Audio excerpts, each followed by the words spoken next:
MMA people, what is going on? Khamzat Chimaev misses weight by, okay, if you add on the pound, 7.5 pounds. What is going on? 7.5 pounds? Let's call it 8.5 pounds. Okay? 7.5, 8.5 pounds. That seems like he didn't even plan on being 170. Like, he never even planned on making weight. Like, what are we talking about? How do you get that far off? Now, I'm not a weight cutting expert, but I know enough to know. I know enough to know that if you're not within a pound or two, you're not even in striking distance. That means you're not even close. 5 pounds is crazy. 5 pounds is like, oh my God, this mother. 5 pounds? We talking about 8.5 pounds, fam. This is yo, what is going on? How did we get that far off of the weight?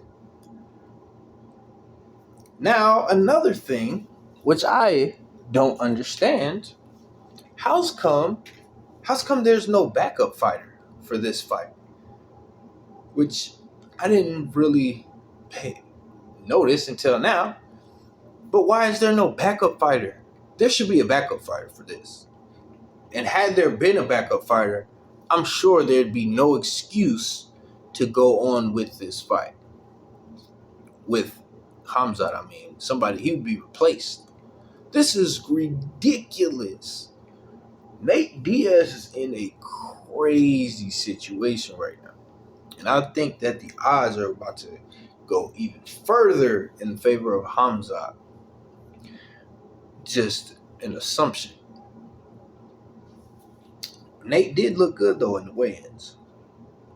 But there's a lot of ideas going around right now. Okay? So one of them being, okay, the UFC planned this whole fucking thing.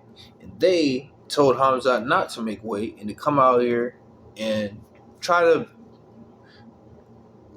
beat Nate to death, you know? And that's also why that the UFC did not insert a backup fighter in this event. Because had there been a backup fighter and Khamzat not make weight like this, there obviously he would be replaced. Possibly with the fighter that Nate wanted to fight to begin with. I don't know. It seems a little far-fetched. But I didn't make that shit up. It's circulating around. And it's honestly, it's not that far-fetched. More than anything, it would just be so disappointing. More than anything, that I don't think anyone wants to believe such a thing. But guys, something, I'm not saying that, but something ain't right. There's no way that Khamzat should miss weight that much. And there's no way that there shouldn't be a backup fighter. I mean, a lot of the fighters who should have been, not even backup fighters, but should have been fighting Nate to begin with. I mean, but anyways, we got fighters on the card who could have been backup fighters in this event, like a Kevin Holland, like a Tony Ferguson. They could have easily been backup fighters in this type of event, but they're already on the card, so that takes their place right there. Now, who we got? Nobody. Not saying nobody would have stepped up, because I'm pretty sure anybody that could have made weight would have been willing to fight Nate just off of the prestige of that fight alone. It's Nate's last fight. Hell yeah, who wouldn't want to take that shit? Now, again, I haven't seen a list of any name that has been selected for this duty to be the backup fighter. Not sure why. UFC does a great job of dotting their I's and crossing their T's for the most part. You know, um, this does seem interesting to say the least. I started off when this card was first getting made. It was like, what? Like, what is this? But now I'm telling you, all this shit that's going on, all these conspiracies flowing in, all this shit.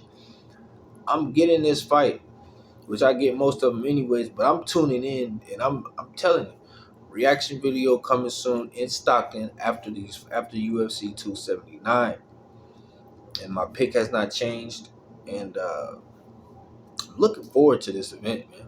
I am. You guys let me know what you think.